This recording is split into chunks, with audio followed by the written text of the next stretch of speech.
Good morning, everyone. So, again, like what I said earlier, welcome to our webinar for this May. This May, we are doing another HR Spotlight. HR Spotlight, we do this to focus on specific HR functions or HR initiatives so we can really dig deeper into the nuances of what we do as HR professionals. So, for today, the topic is leadership development. Specifically, we are going to talk about choosing the right leaders. What must organizations get right so we can have leaders who are prepared for the ever-changing future that our organizations face? If you're here in the Philippines, and I think most of us are, this is also a very, very timely topic. Alam naman natin, anong mangyayari next week? Elections na, di ba? So as we think about leaders, it's a good time to really get into a place of reflection. Let's use this session today to think about what are the traits and skills that are important for leaders. Kasi kung iisipin natin, if we want to get leadership right in our workplace, hindi ba mas importante na we get leadership right in our country? So think about that, and I hope that the things we will learn today will also help us to get leadership right, not just in our organizations, but even beyond. Let me introduce myself because I think we have some people who are new here learning with us. So you can call me Elisha, and I have my own consulting practice. My firm is Elisha Corpus Consulting. We focus on culture transformation, leadership development, and diversity, equity, and inclusion. We work with different companies, from very, very small companies here in the Philippines to multinationals and their offices in different parts of the world. So that's something we intentionally do because, as you can imagine, the diversity of companies, it really gives us a good perspective on what's out there and what the different experiences are of employees and leaders. When it comes to leadership, I think it's so great that a lot of companies are requesting to talk about leadership. This picture is actually from a recent panel discussion that I was part of for a big power and energy company here in the Philippines. What they wanted to talk about is developing future-ready skills. If you think about it, yung mga iniisip natin na mangyayari sa future, actually, nandito na siya. Just think about AI and technology.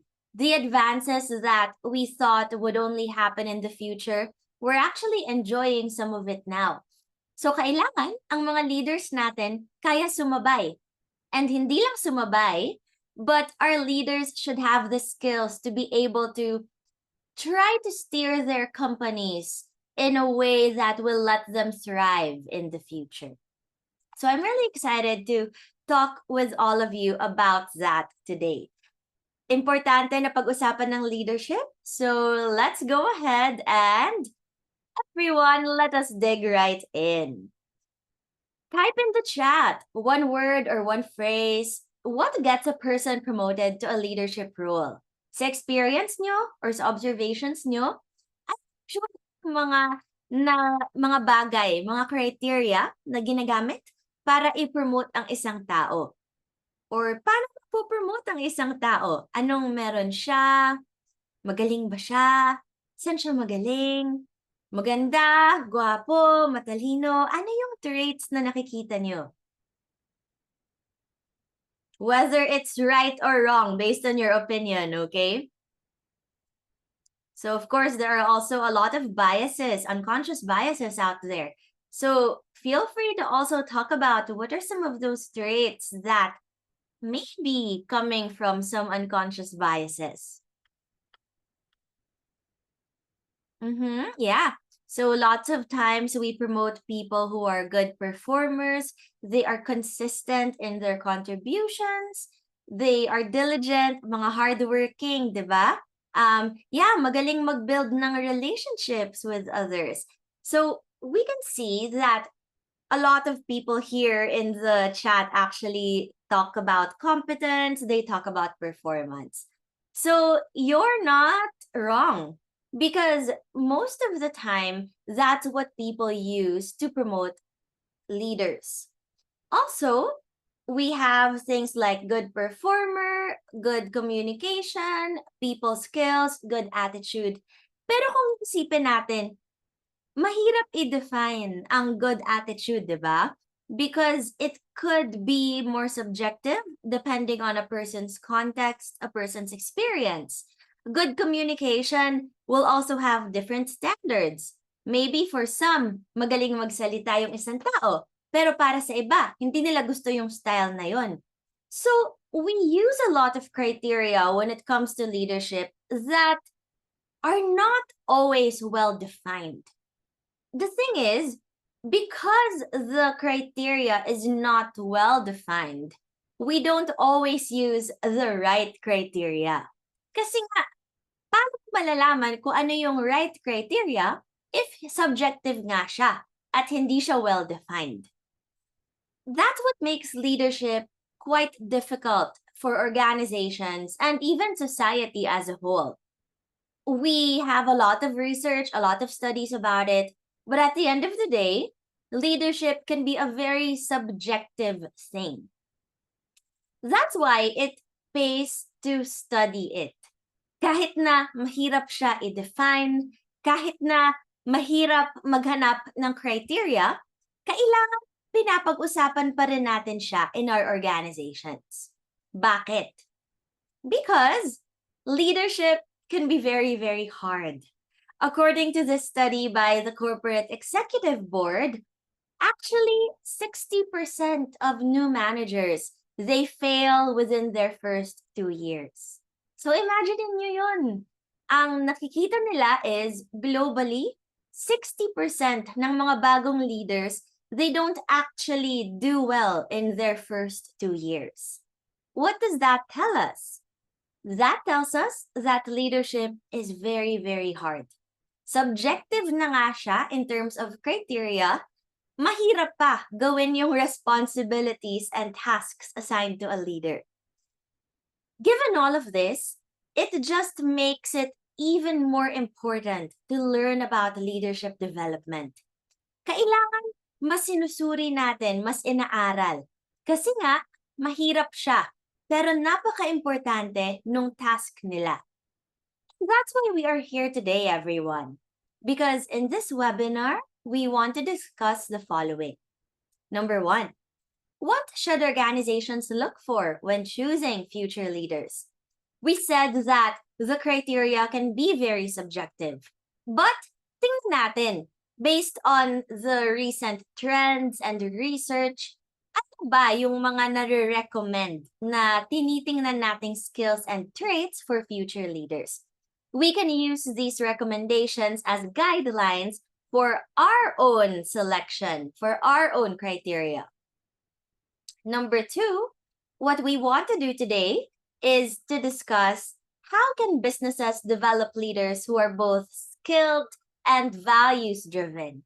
Sabi niyo kanina na when we choose people to promote, they are not just capable, they are not just good performers, but they also have good attitude, people skills, etc. So, ibig sabihin, may values na kasama ang leadership. So, tingnan natin, paano ba natin i-develop yun na ang leaders natin hindi lang magaling, pero at the end of the day, they're also good people who promote good values in our organizations. And then, of course, the last question we want to answer is, what makes leadership development programs stick? And what are the common pitfalls? Nandito tayo ngayon because we are directly or indirectly involved in developing leaders. So let's see what we can do to make those programs even better for the future. Everyone, this will be our topic for the next hour.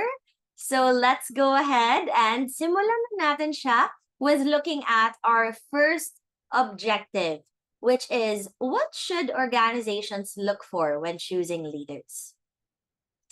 To answer that, I want to ask all of you now. Kanina, pinag-usapan natin ano ba yung usual na criteria. Now, I want to know your own opinion.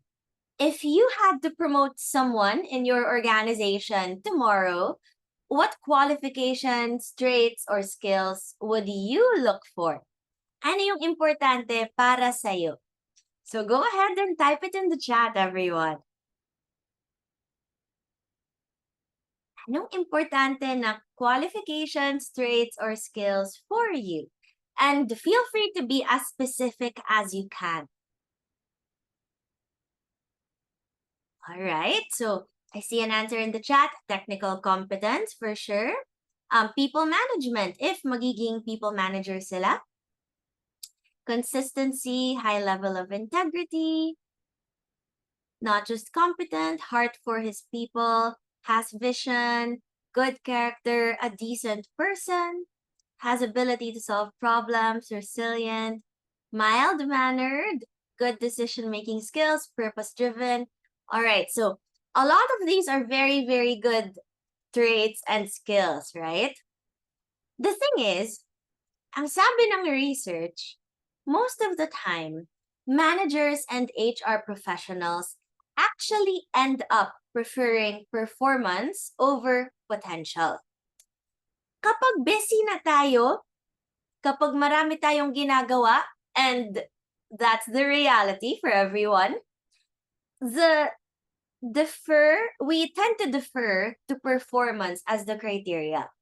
So yes, medyo common sense at alam ng marami na kailangan good people skills, kailangan good management skills. But at the end of the day, because these are harder to measure, these are harder to observe, mas napipili ng mga manager at HR professional to just use performance instead. Kasi mas mabilis siya. Mas mabilis magdesisyon when we just use performance as our basis. So it's kind of ironic, right? Because even if we know that it's not just performance that's important, even if we know that being good with people or having like a good attitude shows potential, hindi natin siya nabibigyan ng pansin kapag marami na tayong ginagawa. So that's just something to think about and to take note of. We have to be able to train managers and HR professionals to give as much importance, if not more in some cases, to potential and not just consistent performance. There's this principle in management theory called the Peter Principle. It was coined by Dr. Lawrence Peter way back in 1969. So yung sabi niyang famous quote ay, in a hierarchy, every employee tends to rise to his level of incompetence.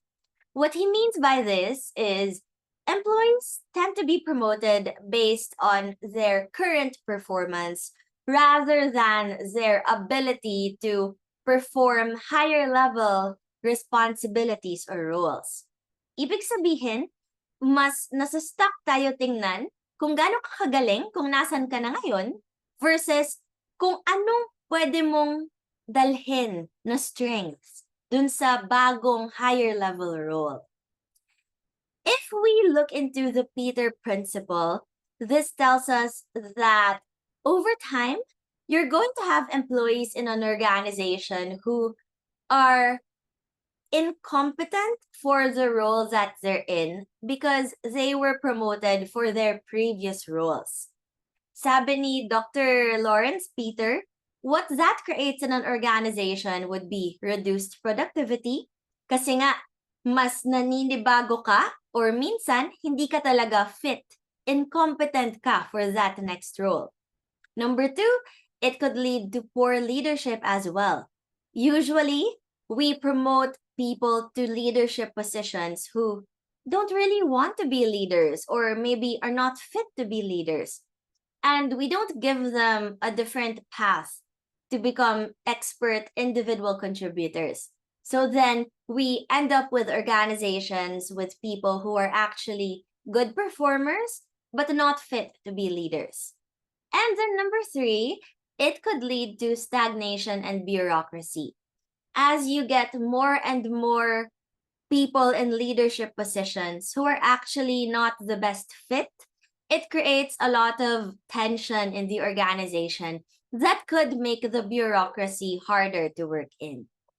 So, this is the importance of choosing the right traits and skills for leaders. Because we don't want to end up with an organization where people who are in the highest level roles are actually not fit to be in those roles. In choosing who to promote to leadership, we have to go beyond the technical skills and learn to appreciate the importance of traits and skills that show a readiness for leadership. This is about potential for future leadership. I think if we look at the chat, common sense naman siya minsan, di ba? Na alam natin lahat kung ano ba yung traits and skills na yun that show readiness for leadership. But again, we have to constantly remind ourselves, remind hiring managers about this so that we continuously discuss the traits and skills that are important for your organization. If we need some sort of guidance or basis for that, we do have some studies on the top 5 traits and skills that we should look for in leaders. These 5 traits and skills are from different sources. So what I've done is I'm going to put the source or like the consulting firm that does a lot of research on that topic so that if you want to dive in further, you can go ahead and read more about it. First trait and skill is learning agility. Corn Ferry, which is a very popular global recruiting and headhunting firm, this is actually something they talk about a lot. So sabi nila, learning agility is actually the most important skill that leaders should display, especially in the kind of world we live in now. So bakit daw? Isipin natin yung mundo na kinagagalawan natin ngayon. Magulo, maraming pagbabago. Just to look at America as an example, over the past month, they announced a lot of new tariffs. So, ang daming mga kumpanya na biglang nagpanic kasi, hala, pati yung mga supplies nila, yung logistics nila, maa-affect. And then biglang nag-roll back ng ilang tariffs, tapos may ilan ulit na dinagdag, tas roll back ulit. So, ang gulo-gulo. Kaya kailangan, we have leaders who are not just competent, but are actually very good learners. They may not know everything, and that's okay. People with learning agility, they can admit that they don't know everything, but they are very open to listening and learning more so that they can gather the information that they need to make sound decisions. So that's learning agility, and it's very important in a complex and ever-changing world like the one that we live in right now. Second trait and skill is strategic thinking. Strategic thinking, if you want to dig further into it, McKinsey does a lot of articles on this. So strategic thinking is the capacity to anticipate and envision and also maintain flexibility in a changing environment. It's when you're able to have a plan. So kaya mo gumawa ng steps to be able to get to a goal or a North Star. But being strategic also means you're not set in stone with that plan. Kaya mong magbago, kaya mong mag-shift ng strategy kung kailangan because of internal or external business factors. So that's strategic thinking. Number 3 is emotional intelligence or EQ, like some of you mentioned in the chat. And what EQ does is it helps us with the ability to build interpersonal relationships with others. Daniel Goleman is the person who researched EQ a lot. So if you want to read more on that, look up Daniel Goleman's research. So this one's pretty straightforward. We know that someone who is able to be self-aware, manage and navigate their own emotions is also more likely to be sensitive to others and can manage and navigate their emotions. So that's what we mean by EQ or emotional intelligence. Number 4 would be adaptability and resilience. This is about someone's openness to change. Ang hindi na makakasabay na leader sa future ay yung mga leaders na ayaw magbago or ayaw mag-experiment. As we head into the future with more new technologies, more new discoveries, more new innovations, leaders have to be more willing to try things out. They have to be more willing to adapt. And if they make mistakes, they have to be resilient enough to rise above those mistakes and to learn from those. So that's adaptability and resilience. If you want to read more on that, Deloitte does a yearly research on human capital trends. And adaptability and resilience, they mentioned that even way back in 2021. And of course, number 5 is inclusive collaboration. Especially with the diversity of the people in the workplace, you need leaders who can harness the strengths of people from different genders, different generations, different socioeconomic status, etc., etc. So you need to be able to have leaders who can create that kind of psychologically safe environment where people can bring their ideas to work and people will want to collaborate and coordinate with each other. So, everyone, these are the top 5 traits and skills that, according to research, we can use as a guide. Of course, these are not set in stone and 100% sure na ito yung dapat na criteria. Dahil nasa human resources tayo, walang bagay na 100% sure because we're working with human beings. But knowing these top 5 traits and skills, it can be a framework for us as we look into our organizations. So tingnan natin yung mga leaders sa organizations natin. Meron ba sila netong 5 traits and skills na ito? So to help with that reflection, I actually have a quick poll that I want us all to answer. And don't worry, everyone, because this is anonymous and there are no right or wrong answers. So at this point, you should have seen a poll pop up in your Zoom screen. Yes? So start answering. Which of these traits and skills is most lacking in your current leadership pipeline? Kung titingnan mo yung mga leaders na meron kayo ngayon, alin sa 5 ito yung sa tingin mo dapat ma-develop pa nila or dapat aralin, ma-build, ma-practice pa nila? I'll give you a minute to answer that since there's 130 of us and only 50 people so far have answered. Tapos pag nakasagot na lahat, I'll show you the results. Okay? So keep on answering, everyone. Let's get to at least 75% of people who answer the poll. And medyo nagbabago pa yung results. Sige. So let's keep on answering. And again, everyone, it's anonymous. So I will not be able to tell your organizations what you answered there.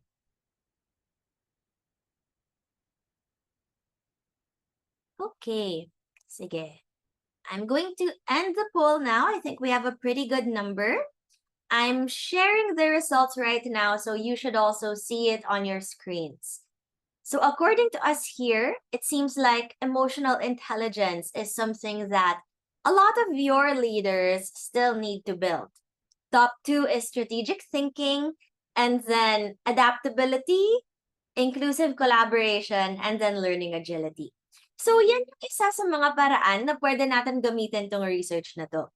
Even if it's not 100% sure na yan dapat yung 5 traits and skills, it's a guide. So what you just did, you reflected on what you think your leaders should learn more about. Ngayon na alam nyo na emotional intelligence yung dapat i-build ng leaders nyo, then you can create a learning curriculum to be able to give them that knowledge and to build that skill in them. So that's the important first part. We have to know what traits and skills are important and ano ba yung dapat natin i-build pa. So let me just stop sharing and let's go back to our slides. As we wrap up this first part of the session, the question that I think will be helpful for you as you assess your own organizations will be, are we selecting people with the leadership traits and skills that can lead us into the future? So ito yung isa sa mga key takeaways that I hope you get. It's a reflection question that I hope it will prompt you to ask the other HR people and the other managers in your organization. Okay? So that's the first assessment question that will be helpful for you. Beyond the traits and skills, though, we have to look at values. Values are foundational for sustainable leadership. So ano ba yung sustainable leadership? Sustainable leadership, it refers to a style of leadership where they focus on not just short-term results, but also look at long-term results and impact, not just on employees, but also on stakeholders in general. Sustainable leadership, it prompts leaders to think about ano ba yung kino-contribute natin sa environment, sa society, sa bansa natin, sa mundo. Ano ba yung impact natin beyond just our organization? We have to have sustainable leaders because they are more likely to foster innovation, they are more likely to reduce turnover, and more likely to create resilient cultures. So everyone, kanina we talked about traits and skills and the top 5 from the research. Now let's transition into values. Kasi ang sabi natin, hindi lang competence, meron ding traits and skills na meron ang mga leaders na importante and may values pa na dapat they also demonstrate. To talk about values, let's go into our case study. So I hope that a lot of you were able to read the case study. It's a bit longer this time para ma-challenge tayo ng konti. So the case study is about the Ford Motor Company and specifically one of the models of automobiles that they created in the late 1960s. Sa mga hindi nakapagbasa, don't worry about it because I'm going to show a quick video in a bit. But it's good if you were able to read because the case study that we have written up actually has way more details. So maganda rin na alam nyo yung details. But let's go ahead and get started discussing our case. Ford Motor Company, they say that their purpose is to help build a better world where every person is free to move and to pursue their dreams. So alalahanin natin yung purpose na yan. To help build a better world where every person is free to move and pursue their dream. So that's the purpose of Ford Motor Company. Ford Motor Company is an American car company based in Detroit. They are one of the classic American car companies. Sila yung mga unang nagpasimula ng auto industry sa Amerika. Kaya this is a very big deal. This is a very big company, very well known. So specifically, we are going to talk about pressure, priorities, and the Pinto. This is Ford Motor Company in 1971.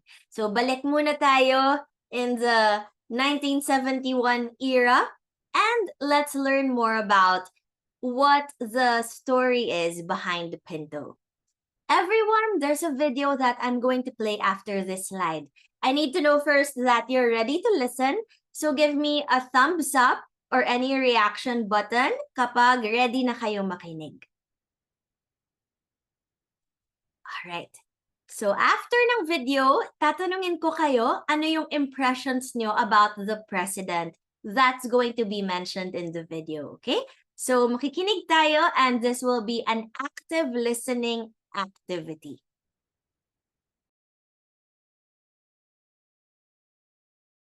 Small imports, most notably the Volkswagen Beetle, had been growing in popularity in America since the 1950s, but it wasn't until the late 60s that Detroit started to take the threat seriously. General Motors invested heavily in the Vega, hoping to steal a technical march on Ford. Strapped for cash, AMC developed the low-cost and largely successful Gremlin. Chrysler decided to import cars from Mitsubishi and Hillman. Ford, meanwhile, was stymied by infighting. Seaman Bunky Knudsen, late of GM and now Ford's president, wanted to focus on larger, more profitable models, while Leah Iacocca, VP of Ford's North American operations, argued for a subcompact car. Iacocca won and initiated a rush program to build a car that would come in under £2,000 and $2,000, about $15,000 in 2024 dollars. The Pinto was developed in just over 2 years, far shorter than the 43-month development cycle typical for Detroit. One way Ford engineers saved time was to use components and know-how from Ford's European operations. The rear axle was from the German-designed Capri, already sold in the U.S. as a Mercury. The base engine came from the British Ford Anglia, and the optional engine was part of a new engine family being developed in Germany. To keep weight down, engineers simply lopped off the rear of the car along with much of its underlying structure.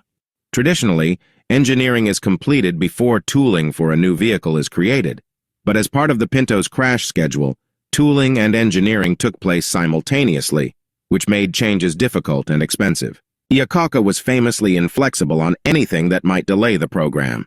In the 1977 article Pinto Madness, a devastating and in places exaggerated exposé of the Pinto's dangers, an engineer told the magazine Mother Jones, whenever a problem was raised that meant a delay on the Pinto, Lee would chomp his cigar, look out the window, and say, "Read the product objectives and get back to work." In the end, he met his goals. When the 1971 Pinto made its debut, it weighed 1,949 pounds with a base price of $1,919.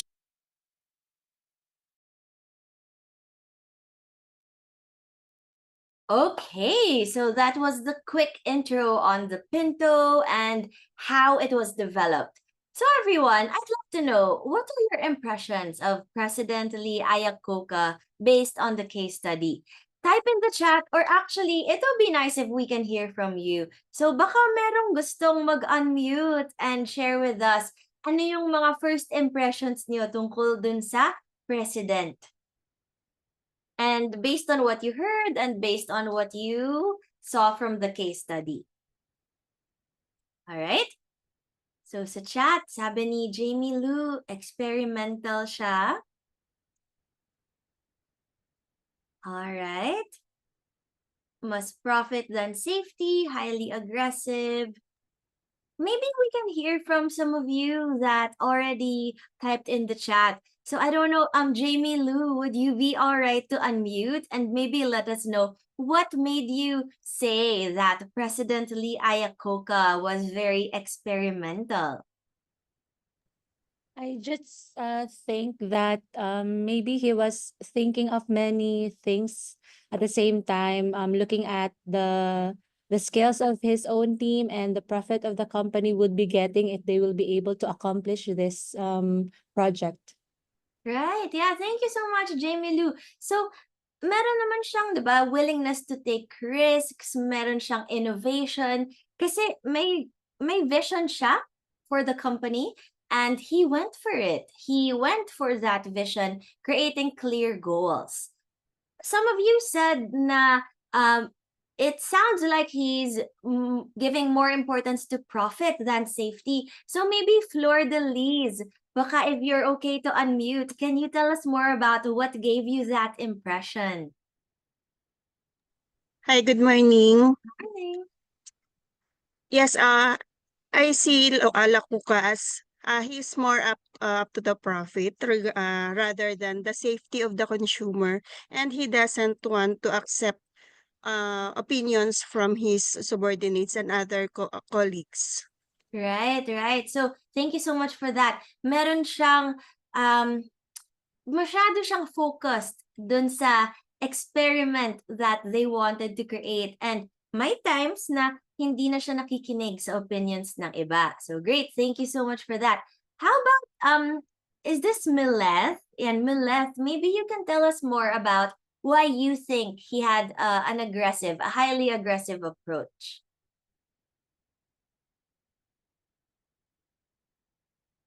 Mileth. No audio. Okay, no worries, Mileth. I wonder maybe we can talk to, how about Charisse? Charisse, maybe you can unmute and tell us more about what you typed in the chat. Hi, good morning, everyone.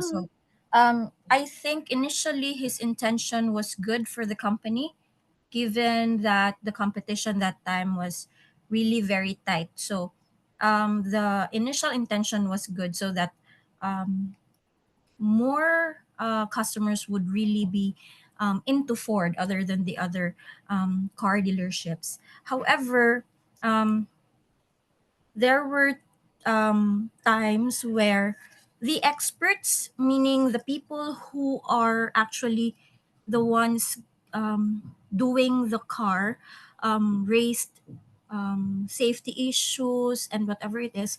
But the president did not hear them out.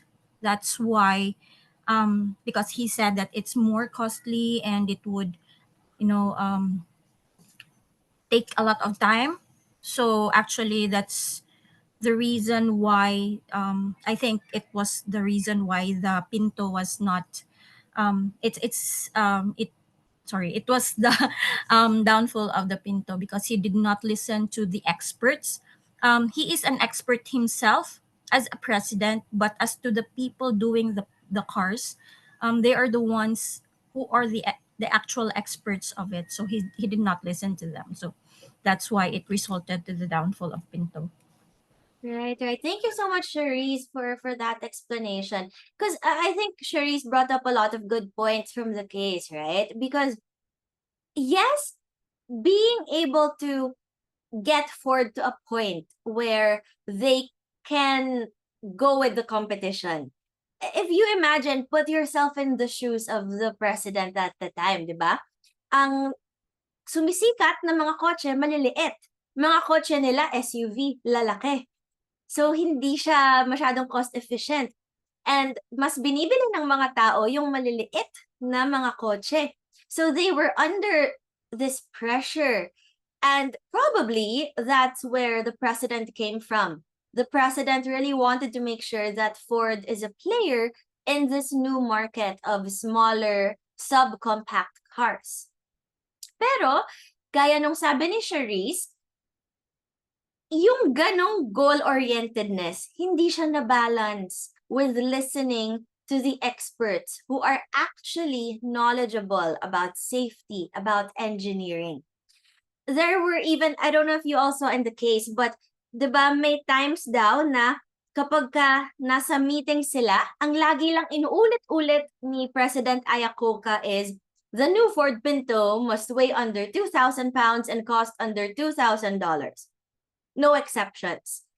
There was no willingness to have discussions, no willingness to look into problems and think about how might we solve these problems to make a car that is still safe for our customers. So everyone, everything you all said as your impressions, I think are very much valid. He is bold, he is innovative and experimental. Talaga namang goal-oriented siya and competent as a leader. But siguro, meron siyang mga hindi nagawa or na-apply na traits and skills. Hindi siya nakinig. Hindi open yung environment to feedback. Takot yung mga tao sa kanya. Yes, wala ring effective collaboration. Sabi sa video, di ba? Magkakasabay ginawa yung specs, yung engineering, and hindi nag-collaborate yung mga tao. versus yung dati nilang process ay may handoff from one team to another. So, hindi naging collaborative, and that's something that the leader should have a lot of responsibility for. So, ito yung mga bagay na nangyayari inside Ford, and it was highly influenced by their president at that time, Lee Iacocca. So, tingnan natin what happened because of all of these things inside the organization. So actually, in 1972, there was an 18-year-old driver. So legal na naman siya mag-drive kasi sa America, 16 yung legal age. So there was an 18-year-old driver. Her name was Lily Gray. And that driver, meron siyang passenger na mas bata pang teenager na I think cousin niya. So what happened was, they weren't going very fast in the highway. Tamang speed lang. But may bumangga sa likod nila. So someone rear-ended them. Typically, if you were in another car and nabangga ka ng ganun, so yes, pwedeng may dent, pwedeng may accident pa rin, but the vehicle doesn't always burst into flames. Versus what happened with the Pinto is, immediately, bigla daw parang nasunog kaagad yung kotse na dinadrive ni Lily Gray. So she ended up dying because of her injuries from the fire, and her passenger injured for his whole life. And that wasn't just one accident. It was a string of accidents. Many different people who experienced the same thing when they were rear-ended. Nung nabangga sila sa likod, nasunog yung kotse nila. That's because in the design of the Pinto, they put the fuel system in a place na madali siyang ma-puncture or masira kapag nabangga ka from behind. The thing is, if they only spent $11 for each car to buy a shell covering, so para siyang matigas na plastic na pwede mong ipangtakip dun sa fuel tank. If they spent $11 on that, that could have reinforced the fuel tank so it doesn't puncture as easily, and baka hindi kasing bilis masusunog yung mga kotse. What they also found in court documents is getting that shell covering would have cost the company $121 million versus, based on their projections, if meron lawsuits, accident-related lawsuits, so if may demandahan and they get sued, they will only spend $49.5 million to settle those lawsuits. So sabi nila, mas mura pa pala kung babayaran na lang natin yung mga magdemanda sa atin, kung meron mang magdemanda sa atin, versus spending $100+ million to get this shell covering. So that's what happened. They chose to save costs instead of to protect human life. You might ask, where's the government in all of this? Hindi ba kung nakapasa naman sa government standards, ibig sabihin safe yung kotse? So actually, another part of that story is, at that time, the National Highway Traffic Safety Administration, parang MMDA nila, parang ganon, parang MMDA ng Amerika, they look into like traffic and safety in the road. At that time, they were very new and they were just trying to establish themselves. Ford at that time was already very, very powerful as a company. So that organization, yung National Highway Traffic Safety, they were going to put out a new policy that would have made fuel systems stricter, yung safety standards nila. But what Ford did was they kept on pushing back. They kept on rallying other people in the auto industry to ask questions, to discredit the policy and the research of the National Highway Traffic Safety Group. They also worked and influenced some people in that administration. So at that time, Nixon was the president of the States. They influenced people in the government to strong arm and delay the policy. So it took 8 years before mapaganda yung standards on fuel system safety. That just goes to show that we need good leaders all around, right? It's not just in our companies, but also in our government, in our society. We need people who are not just competent leaders, not just strategic thinkers, but they are also values driven. They know that in the long term, being a sustainable leader means looking after your people, looking after your customers, and anyone else in the community that gets impacted by your organization. So I think that is afford. Now, I'd love to get your thoughts on this, and it might be better if we get people to unmute so we can hear your opinion. So para sa'yo, how did the leadership in the company influence the events involving the Pinto? We just discussed some of the disastrous events that happened. So if you were to connect that with our impression of President Lee Iacocca, how do you think did the leadership influence the damage that the car did to so many people? Ano sa tingin niyo?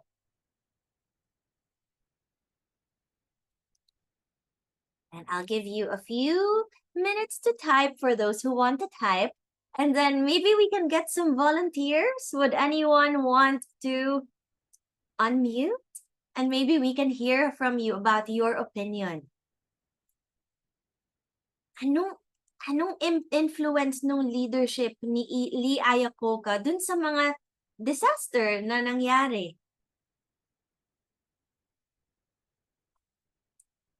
Let's see. I wonder if maybe we can hear from, let's see, Lester Kenneth. I wonder if you're able to unmute. Just, maybe we can hear your opinion. If willing mag-share. Sige, move tayo sa iba. How about si Yora? Yora, Vel, I see you on video. I'd love to hear from you. Anong opinion mo doon? Sa paano naka-influence yung leadership ni Lee Iacocca? If you can unmute, baka we can hear from you if pwede.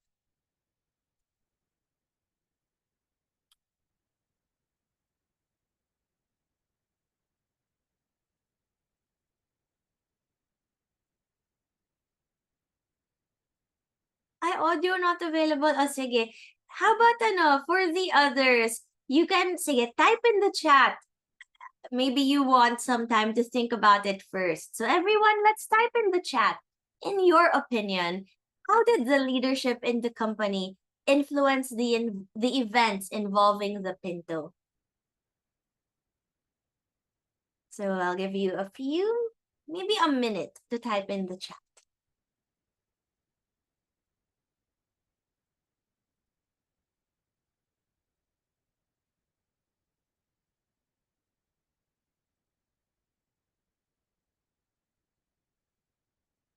So everyone, one word, one phrase. Anong opinion niyo dyan?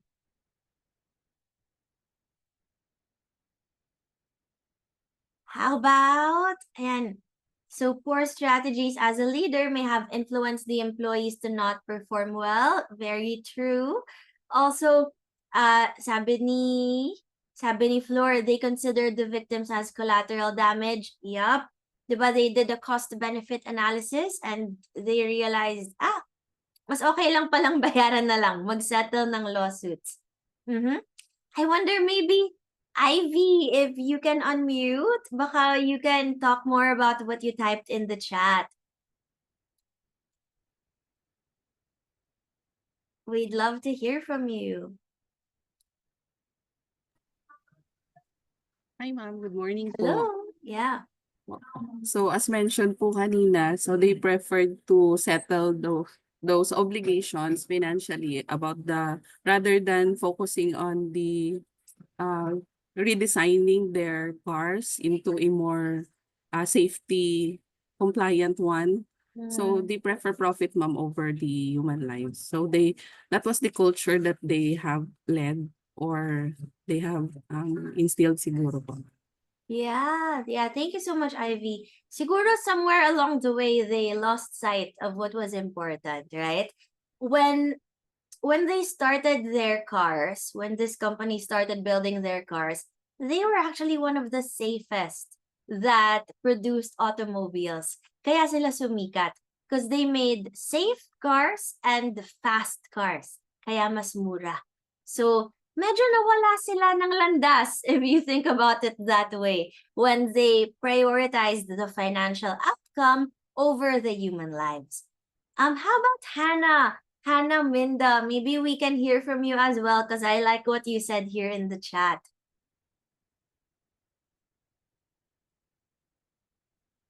Maybe you can unmute and tell us a bit more about this. Hannah Minda.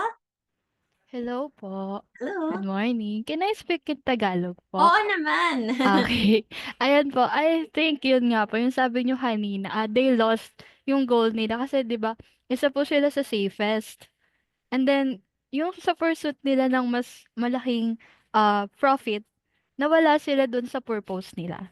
Hmm. Yun nga po. Kaya kailangan din natin is yung morally effective leaders po, yung for example is wait lang, nawala pa ako. Pero ayun, yung purpose kasi natin as leader is for the betterment of our people. So, if hindi mawawala tayo sa purpose natin, what's the point po of being a leader? Yun lang po. Thank Thank you. you so much, Hannah. And I like what Hannah said, diba, na we need morally effective leaders, however way you see what that means. It drives that point of being values driven. And yung sinabi niya dito sa chat, I think is so important because as leaders, our words hold power. Yung inuulit-ulit lang ni Ayakoka na it must weigh under 2,000 pounds and cost under 2,000. Kapag may problemang dinadala sa kanya, yun lang sinasabi niya. Sinasabi niya, look at the goal. What are the objectives? Read the objectives. Because those were the words he used, it made other people focus on that as well.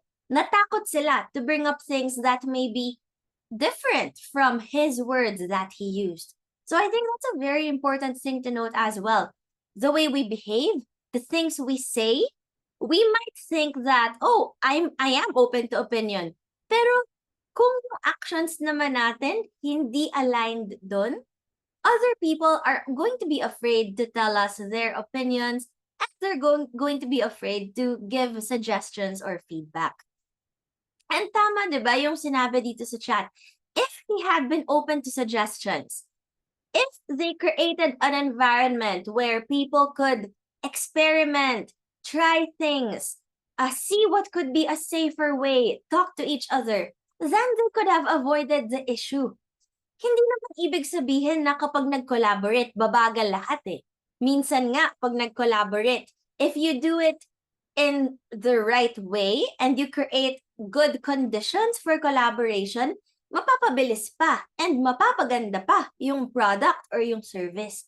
So siguro yun yung isang bagay na sana matutunan natin from this case. Competence is important, traits and skills are important, but being values-driven, it can make or break your company. It can make or break not just your profit, but also human lives. After what happened with the Pinto, it took Ford quite a while to gain their reputation back. Sa ngayon, if you look into their company, actually, they don't make the Pinto anymore.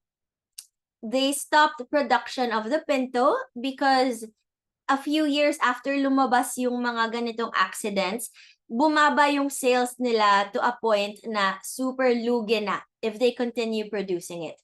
For a while, people also didn't trust Ford. So because of that, at least the positive thing is they learned from those mistakes and actually if you look at safety ratings of Ford vehicles now, they're pretty high and they're pretty well made.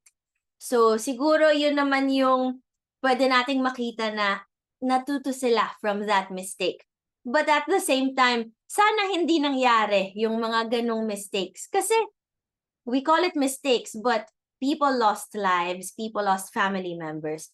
And I think very relevant siya sa discussion natin here in the Philippines now, di ba? Ang daming recent accidents, ang daming recent na mga nangyari involving vehicles, buses. So, it's something to think about that even the production of these vehicles, the design of these buildings, the design of these structures, they need leaders. They need leaders who are values driven and looking into sustainable leadership. So everyone, let's bring it back to strategies that we can use to develop values-driven leaders. Now that we've seen from the Ford example, and maybe even some of the recent examples here in the Philippines, kung gaano ka-important na values-driven ang isang leader, so let's see what we can do. First, we have to align leadership standards with company mission, vision, and values. When we look into leadership standards, that means meron tayong promotion criteria. Sabi natin kanina, mahirap dahil subjective ang criteria. Pag ang isang bagay ay subjective, hindi ibig sabihin hindi nagagawin.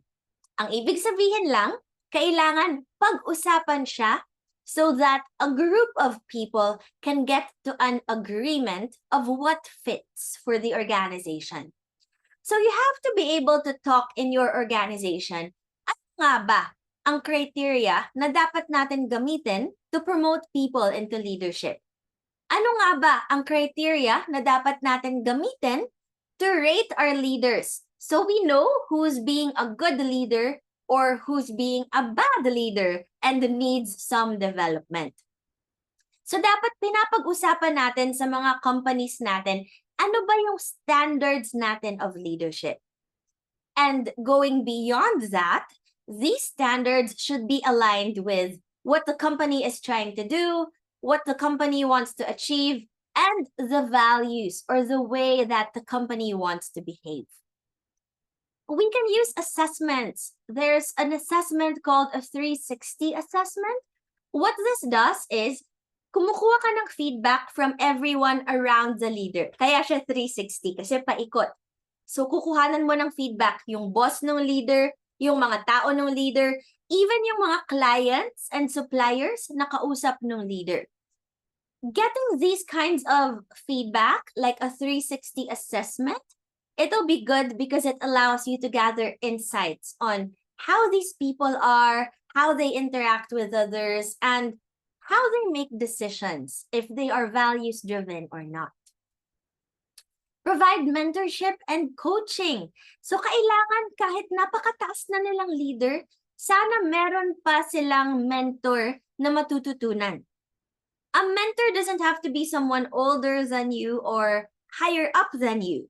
Nowadays, there's something called upward mentorship, where even younger, newer employees can be mentors to older, more senior employees because they can learn a lot from each other. The younger people would probably know new innovations and they can teach that to the more senior employees. So mentorship, again, doesn't have to be just someone higher up or older than you. We can learn from everyone in the company. And then coaching is very important to use if there are specific behaviors that you want these leaders to build. Another thing to do is to expose leaders to real-world assignments and frontline work. When I was in Microsoft, when I was working there in the headquarters, for example, there were times when the leaders would be answering customer service calls. Kasi hindi mo mararamdaman kung anong hirap yung nararamdaman ng customers mo kung ikaw mismo hindi mo sila nakakausap. So that's something that is done in companies like Microsoft to expose leaders to what it's like in the real world, outside of their boardrooms, outside of their offices. And course, we have to be able to create awareness and build capability around psych safety.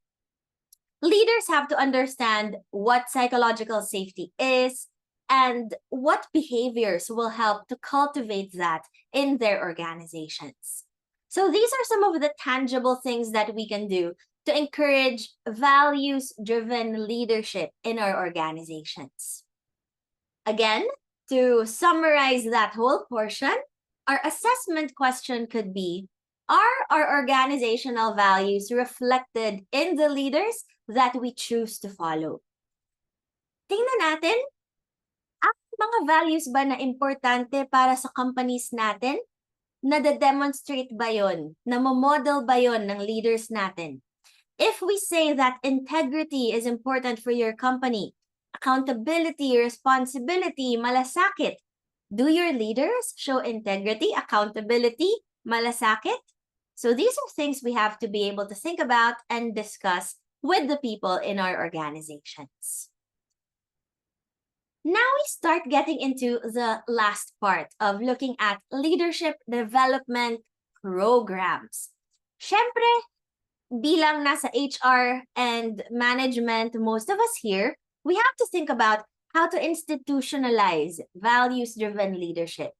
Creating programs around that would be one of the ways that we can institutionalize these things. So let me ask all of you, if you oversaw the leadership development program in Ford at that time, what would you have done differently? So isipin nyo, kung HR kayo sa Ford nung mga 1971 to 1980s, and nakikita nyo yung ganong mga problema with the president, what would you have done? Anong mga programs, initiatives, leadership development activities yung sa tingin nyo magwo-work or kailangan nila? So let's see, everyone. Type it in the chat. It seems like you're more comfortable typing first. So go ahead.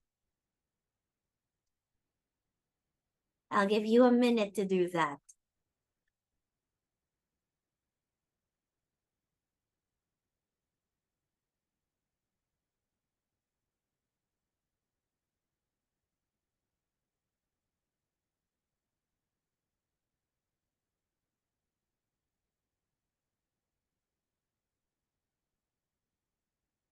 And what would you have done differently at Ford if nandun kayo nung time na yun?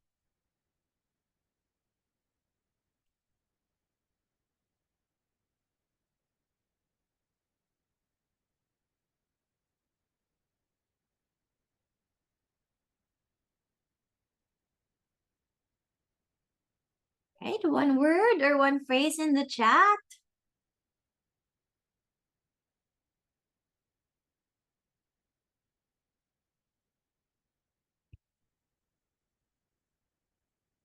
What do you all think?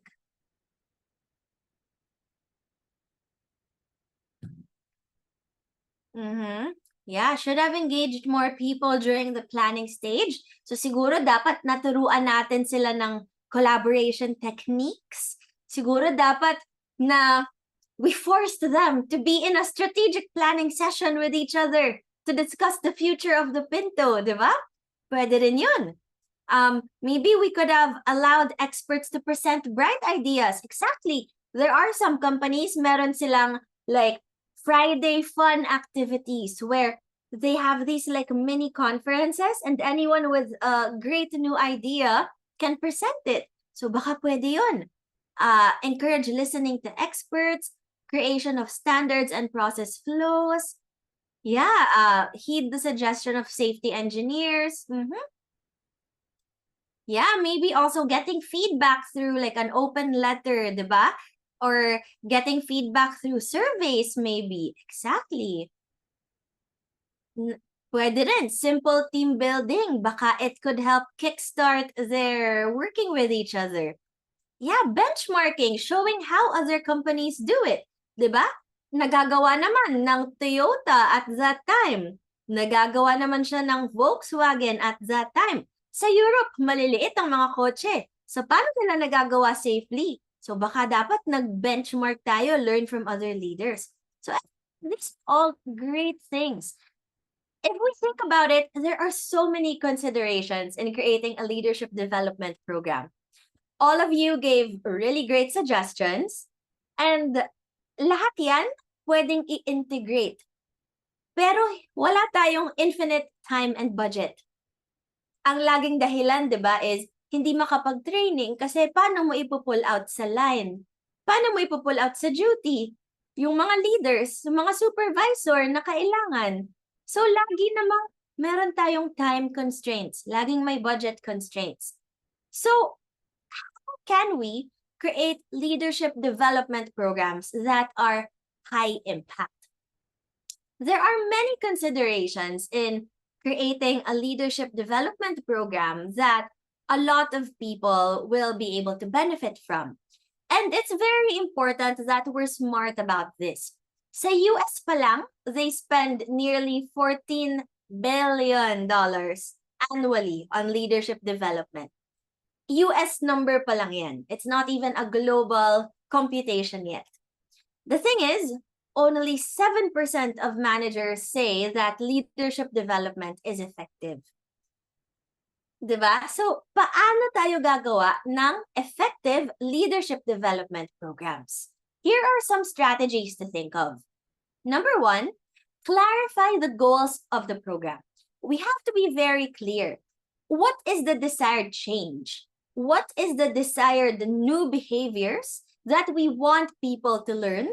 What is the desired behaviors that we want them to unlearn? So, dapat ganun tayo ka-clear dun sa tangible level of behaviors. Next, create a community of practice so that leaders can learn together. Leaders, managers have to know that they have similarities. Kung manager ka, supervisor ka, team leader ka, lahat kayo may people management responsibility. Ibig sabihin, you can actually learn from each other. So creating a community of practice where they know that they can ask each other questions or ask each other for advice, it will help in the long run kasi nare-reinforce nila yung isa't isa at sila mismo yung nag-encourage sa isa't isa to get better.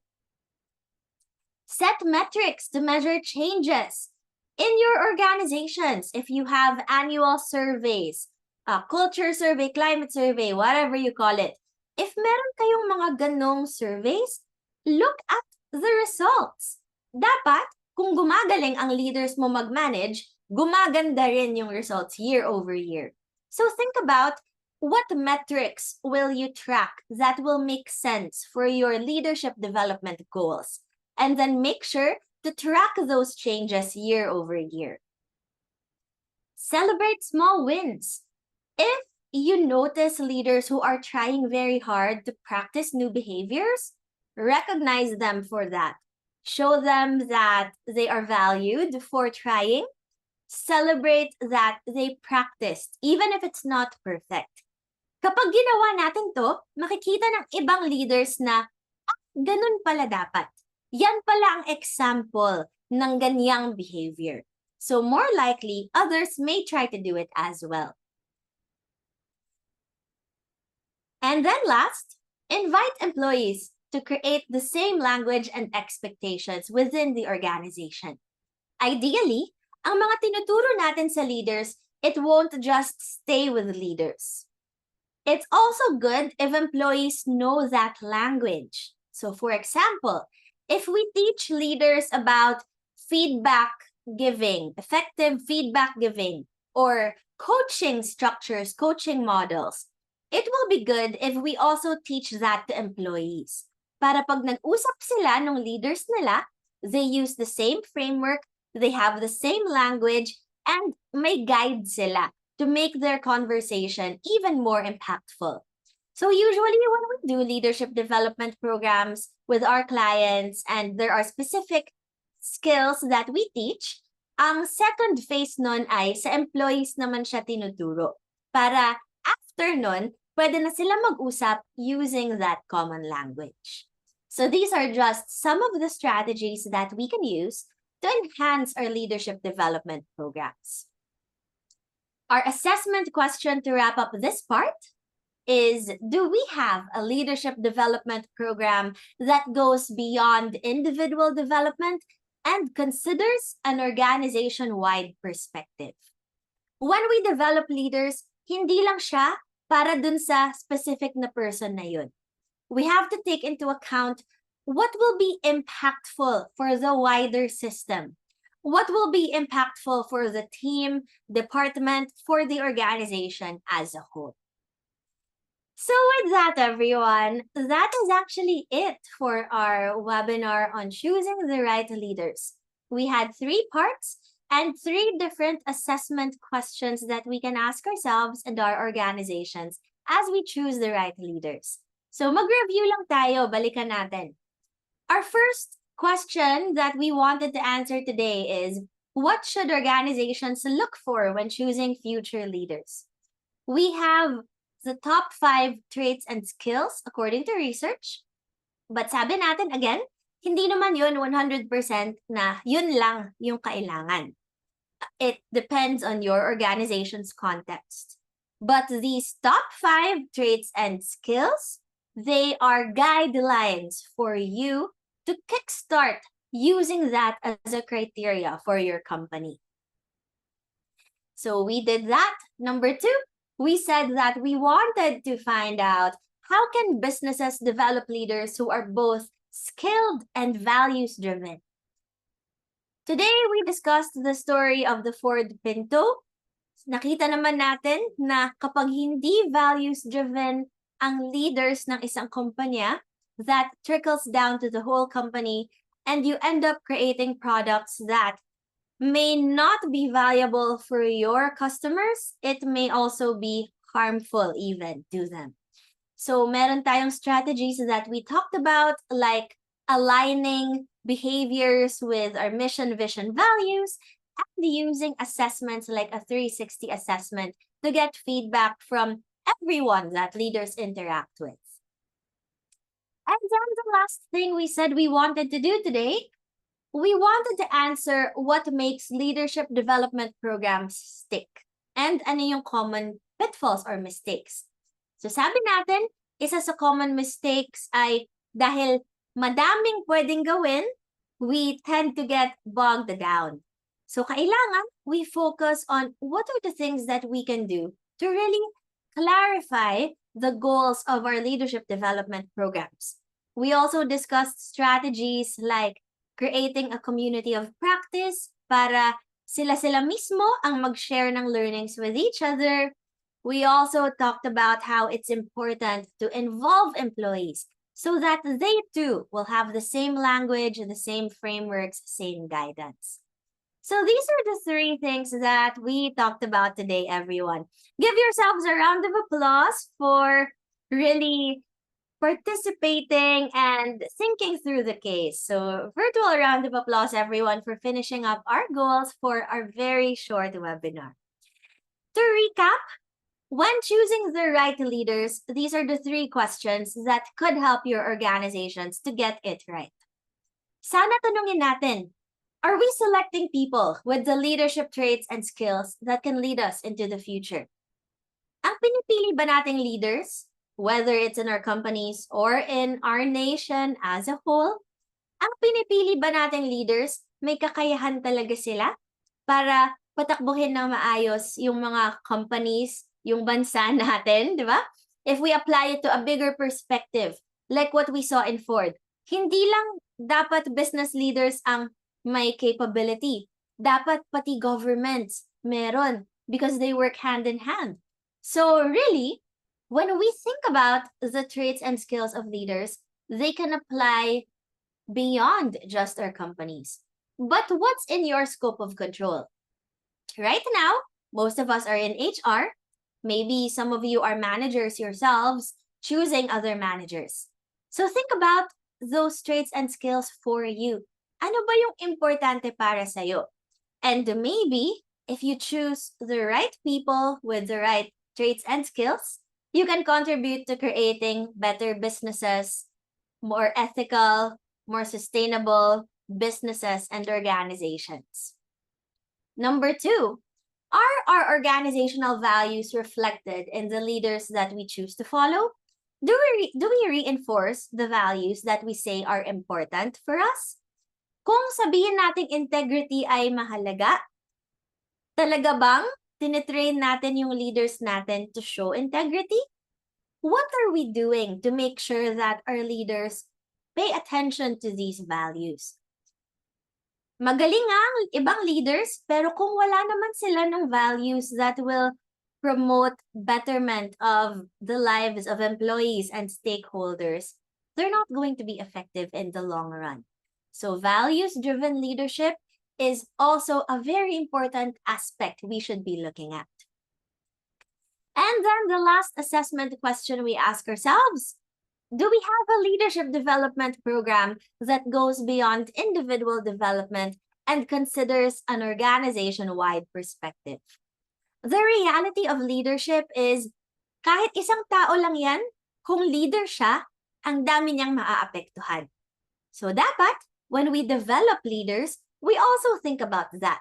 Sino pa ang maaapektuhan pag napaganda pa ang leadership ng taong ito? How do we want that to happen? What positive impact do we want to see in the team, in the organization, maybe even the country? So these are things we have to think about as we choose the right leaders. These are things organizations must get right.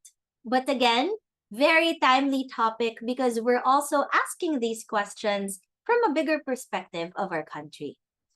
So now everyone, as we wrap up, the very, very last question for all of you today to synthesize our learning.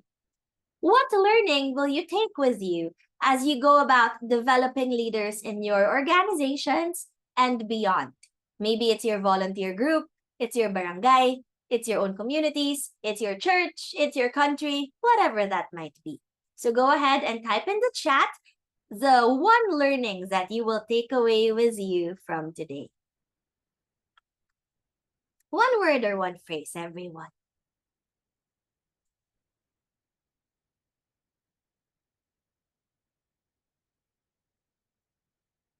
What will you take away?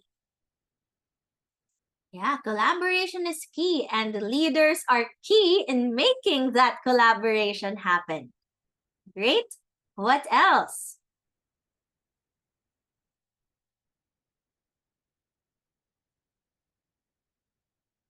Let's see, give you a bit more time there. Communication is important. A leader who knows what he's doing for himself and for the organization's sake is very important. Yup. Involving the team in creating the same language and expectations. Yeah, it's often overlooked that employees would also be more effective in talking to their leaders if they have the same language. So I'm glad that you remember that. Good leaders listen, inspire, and lead by example. Yup. Alignment of skills and traits with org VMV. Very important. Minsan we ignore our organization, vision, mission, values. Nakikita lang natin siya sa onboarding. But this is a challenge for all of us to incorporate it even as we develop our leaders. Yep, so we choose integrity, develop people holistically, exactly, mind, skills, heart. Alignment is important, self-awareness. Kailangan mangilatis tayo, exactly. So yun yung tamang word. Kailangan mangilatis ng tamang criteria at pag-usapan kung ano yung criteria na yun. Yes, teach leaders to respond to ethical dilemmas. Exactly. Even like when you do role plays in trainings about this, that's shown to be very effective. So kahit yung mga role play lang, it does help in pushing for more ethical behavior. Great job, everyone. So thank you so much for sharing your learnings. I hope it's something you keep in mind as you go through developing your leaders and choosing your leaders. So with that, let's go through what's next. Please do connect with us and leave a review on our Facebook page. So I'm going to leave the Facebook page link right there in the chat. And then also request for a certificate by answering the form. And right now, I'm putting that in the chat. So the form is bit.ly HR spot dash leadership. So please make sure to do that within 2 hours. The form will be open for 2 hours. And again, we will give certificates within 1 week. So by Tuesday next week. And then, of course, if you'd want to work with us in the future, book a call with us. And our email is also in the chat. So we work with our private clients as well, different companies. We customize learning solutions. And we'd love to hear more about your specific needs so we can target that. Again, everyone, make sure that you answer the evaluation form.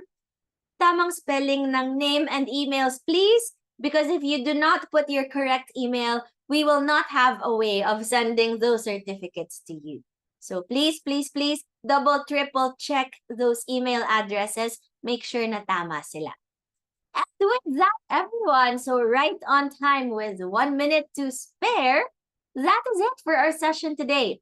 For those who are new, we usually do Q&As at the end. Para yung mga wala ng tanong, you can go ahead and leave the call, go get your early lunch, hopefully.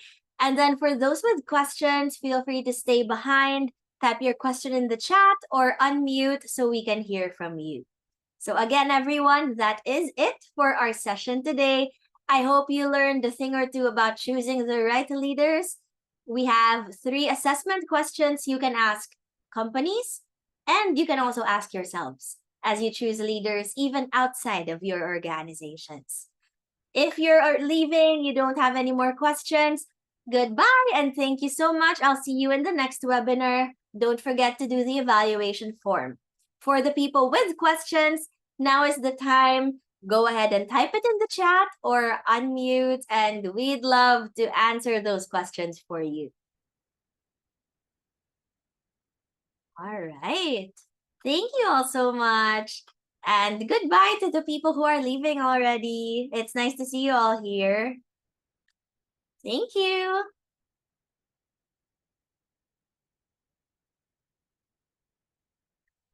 Thank you all. Nice to see the familiar names here. Thank you. Thank you. Thank you so much. Parang walang questions so far. So I'll wait for a bit, but it doesn't look like I'm getting anything. So go in yung evaluation form, please do not forget.